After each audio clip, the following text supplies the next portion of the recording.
Bonjour mesdames et messieurs et bienvenue dans ce flash d'information. Le Premier ministre Amadou Gon Coulibaly est en mission aux États-Unis d'Amérique. Il était hier samedi au siège de la Banque mondiale où il a eu une séance de travail avec la MIGA. L'institution financière en charge de la garantie de l'investissement entend renforcer son appui aux initiatives des secteurs privés internationaux vers la Côte d'Ivoire. Nous y reviendrons à 13h. Ici, en Côte d'Ivoire, et tout à fait autre chose, l'hôpital mère-enfant de Bingeville a enregistré ses premiers nouveau-nés. Il s'agit de 5 enfants qui ont reçu hier samedi, aux côtés de leurs mères respectives, la visite de la représentante de la Première Dame, Madame Dominique Ouattara. Selon Madame Nadine Sangaré, directrice de Children of Africa Côte d'Ivoire, ces 5 enfants seront totalement pris en charge pendant 1 an par la Fondation et sa présidente, à savoir l'épouse du président de la République, Alassane Ouattara.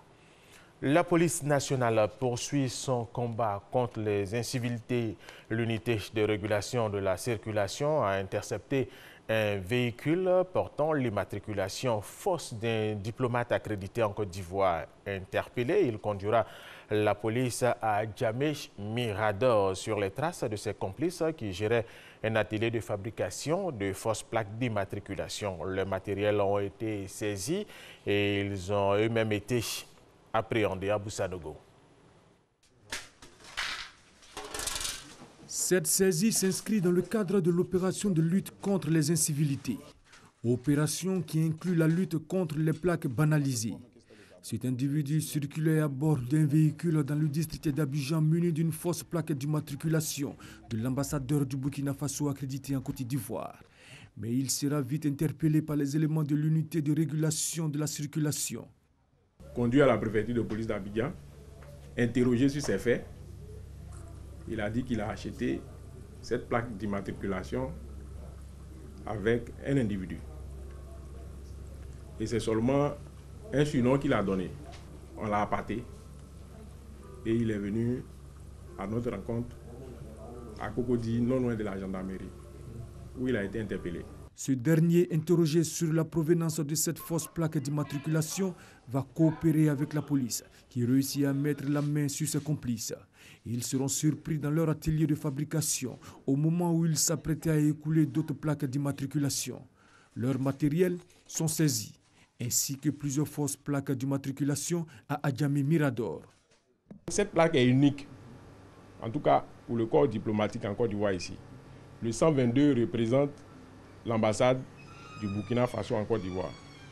Et le CMD que vous voyez là, ça veut dire chef de la mission diplomatique. Et le E, c'est bien le premier responsable de l'ambassade du Burkina. 4 individus ont été interpellés. 3 d'entre eux répondront des chefs d'accusation de faux et usage de faux, fraude fiscale et concurrence déloyale. L'individu appréhendé à bord du véhicule avec la fausse plaque d'immatriculation sera poursuivi pour usurpation de titres. À Boussanogo, le magazine de ce dimanche va s'intéresser à la police, à la brigade mondaine, la brigade de bonnes mœurs, les actions qu'elle mène pour assainir notre société. Notre invité est le commissaire de police de première classe, Digbe Eugène, commandant la brigade mondaine de la préfecture de police d'Abidjan. Ce sera pour tout à l'heure à 13h30. 15 terroristes ont été neutralisés vendredi dans le centre du Mali lors d'une opération contre les groupes djihadistes au cours de laquelle un soldat a été tué, 2 autres ont été blessés. Des armes ont été récupérées et des motos détruites lors de cette opération de ratissage menée dans la forêt de Tina dans la région de Mopti. Le gouvernement, le parti de l'opposant Étienne Tshisekedi et sa famille ont mis en place hier samedi une commission pour organiser ses funérailles en République démocratique du Congo, 14 mois après sa mort à Bruxelles en Belgique. Une commission spéciale de 9 personnes chargée de l'organisation des funérailles mise en place, présidée par le ministre congolais de l'Intérieur, assisté d'un représentant de la famille et celui du parti UDPS. Mais aucune date des funérailles n'a pour l'instant été avancée. Toujours en République démocratique du Congo, 5 civils ont été tués par de présumés rebelles ougandais de l'Allied Defense Force à Béniche, dans l'est du pays, malgré les offensives de l'armée congolaise appuyée par les casques bleus.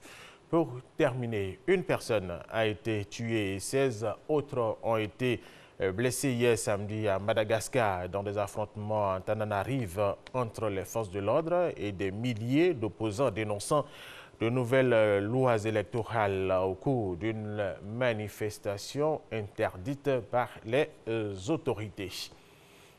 Voilà, et c'est la fin de ce flash d'information. Merci de l'avoir suivi. Je vous retrouve tout à l'heure à 13h.